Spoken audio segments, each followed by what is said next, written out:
What's up everyone, my name is Chris, welcome to Like Sneaker channel. For first time viewers, my reviews are based on me rating the following categories and scoring them out of 10. And I'll provide on-feet footage, sizing, value predictions and my overall feelings towards the sneaker. Once I heard these sneakers were popping up, I knew I had to get my hands on these. This colour blocking is probably a holy grail for devoted Asics fans out there, and now there's a good chance of obtaining it. It is the Asics Gel-Lyte V collab with Kith Salmon Toes. These pairs had two releases. The first one was the early access through the Kith's loyalty program hosted via Zoom for those who physically owned the original Asics Gel-Lyte V Salmon Toes or the Salmon Toe 2.0 or the leatherback.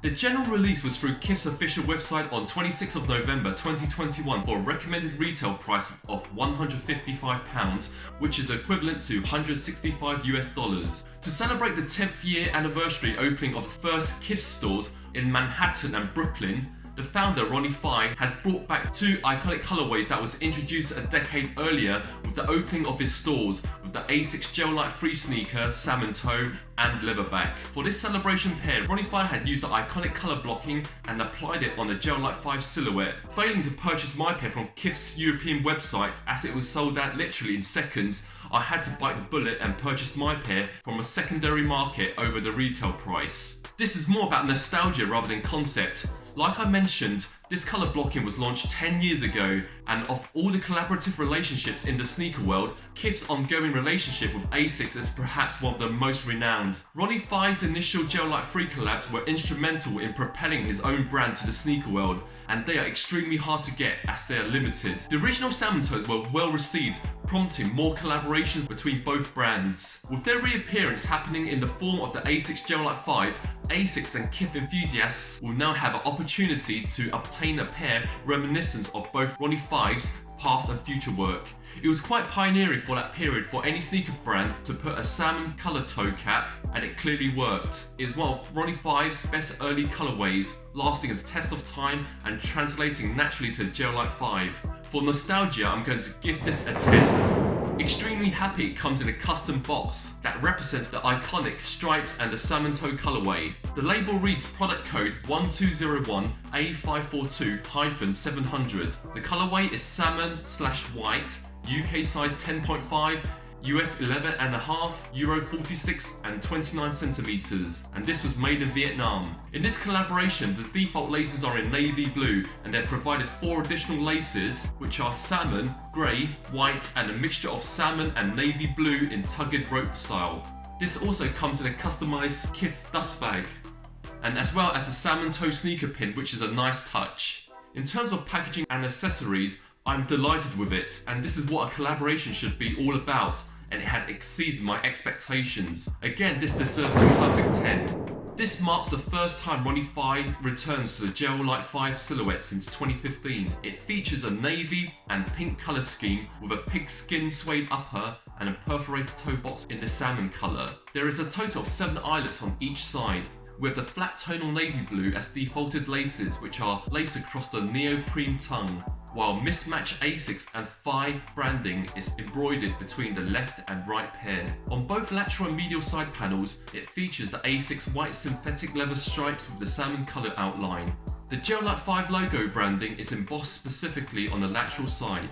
On the heel, KXTH is embossed on the heel overlay, with the X representing the Roman numeral value of 10 as a nod to Kith's 10th year anniversary. We have a navy blue EVA heel counter to provide heel support. For the sock liner, this is also in neoprene, formed as one unit with the tongue, which is the key characteristic of the Gel-Lyte V model. For the insoles, we have navy blue insoles with both Asics and the special Kith printed branding in salmon colour. The whole shoe sits on top of a white EVA foam midsole, which is supported with the Asics gel cushioning. The final third of the midsole is decorated with the wavy pattern in navy blue. For the outsole, the forefoot and heel area is constructed in navy blue rubber, and the central area is made of exposed white EVA foam with the embossed Asics branding. Something about the Salmon Toe cap paired with the navy blue and white brings a captivating colour scheme, and it works well on a Gel-Lyte V model. If there is one thing I would change, is probably amend the colour of the Kith branding on the heel from navy blue to either white or the salmon colour. Nevertheless, this is an iconic colourway, therefore I will give this a 9. This pair is primarily constructed of pigskin suede and synthetic leather and neoprene. Although it is not made of premium suede, but it is rather soft, though I do think it is not durable to withstand challenging weather conditions. Therefore, I will apply stain and water repellent to it. I will give this an 8.5. It was widely reported that both Salmon Toe and leatherback releases have inconsistencies and poor craftsmanship, such as scuffed toe caps, glue stains and visible unalignment. What I've noticed on my left pair, there is some minor scuff marks and scratch on the toe front, but I don't know whether this was in the condition during the manufacturing process or damaged by the original owner who was selling it or by the authenticators from the secondary market. Although not highly visible, but obviously not too happy, but apparently mine is not as bad as the ones I saw online. I've noticed the embossing of the Kith branding on the heel differs slightly. The right pair was perfect, but the left pair was not embossed that well. On a positive note, mine doesn't have any glue stains, but having said all that, I am a little bit concerned with the reputation for both Asics and Kith, as both companies are highly regarded with providing quality products, and to see the obvious flaw in such a prestigious collaboration is a bit worrying, and I hope Asics can address the quality control for future releases. For my pair I have in hand, I'll score this as 7.5. Now let's move to some on-feet footage and lace swap footage.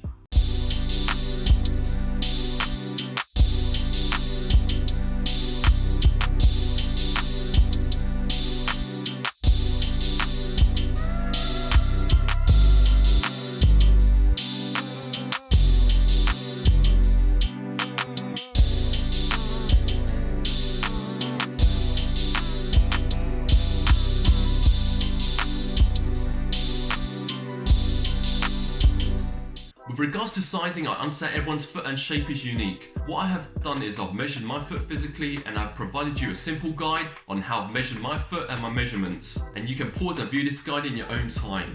Hopefully this will provide you a better clue for viewers who are typically UK size 10 or US 11 or EU 45 towards the fitting of the sneaker. So my feet physically measures 28.1 centimeter lengthwise and I have flat-footed contour. To give you some indication, my standard Nike and Jordan sizes is UK size 10, and because I had physically worn a few Gel-Lyte V before, I would say my ideal size for Asics measurements is UK 10.5, which is equivalent to US 11.5 and Euro 46. Though I have normal width feet, I find these fit rather narrow and I would personally recommend to go half a size up. But if you do have an opportunity, go to a store and try on any Gel-Lyte V model first is what I would strongly suggest. I do not know what to expect from a Gel-Lyte V, but after wearing these I was pleasantly surprised. At first the neoprene sock liner's design took me some time in getting used to because I feel my ankle and heel is gripping loosely onto the sneaker, in which I tend to prefer a firm cushioned fit. But once I overcome it I find it very comfortable, especially in the heel and forefoot.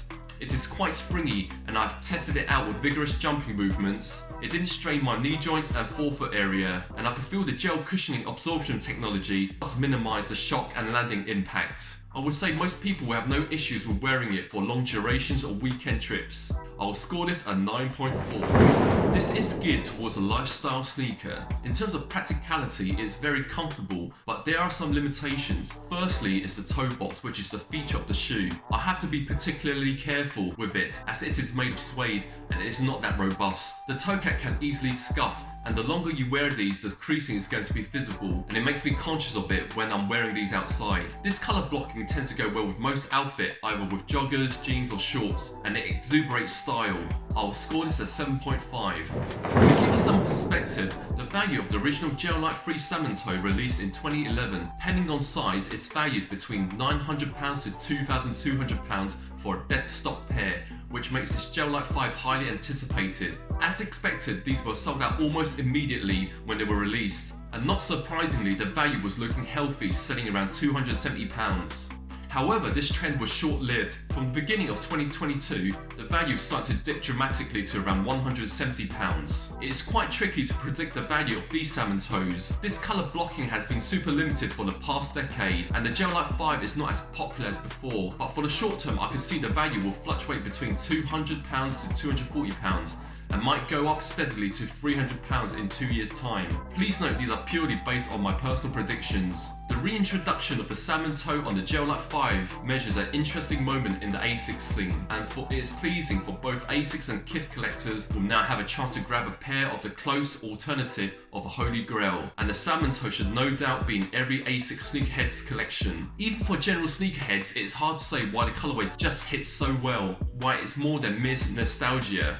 If you're keen on copying these, now would be the time while the resale prices is still low, but have to be a bit mindful because of the imperfections, and it would be ideal to see the condition before purchasing it. On a practical level, though I do prefer the Gel-Lyte V version, I still think the Gel-Lyte V are worth for its iconic colorway, and it is more comfortable than its predecessor because of the improvement in the cushioning technology, and the retail price is acceptable. Either way, I'm delighted to add these into my collection, which I thought I would never have that opportunity, and I definitely welcome its return. To conclude this review, I'm going to give it an overall score of 8.9. I'd really like to know how you feel about these Salmon Toes, and if you do have a pair, do you have any imperfection on yours? Please feel free to leave your comments below. A huge thanks for watching this video, and I really appreciate if you can like, subscribe and share this video and channel.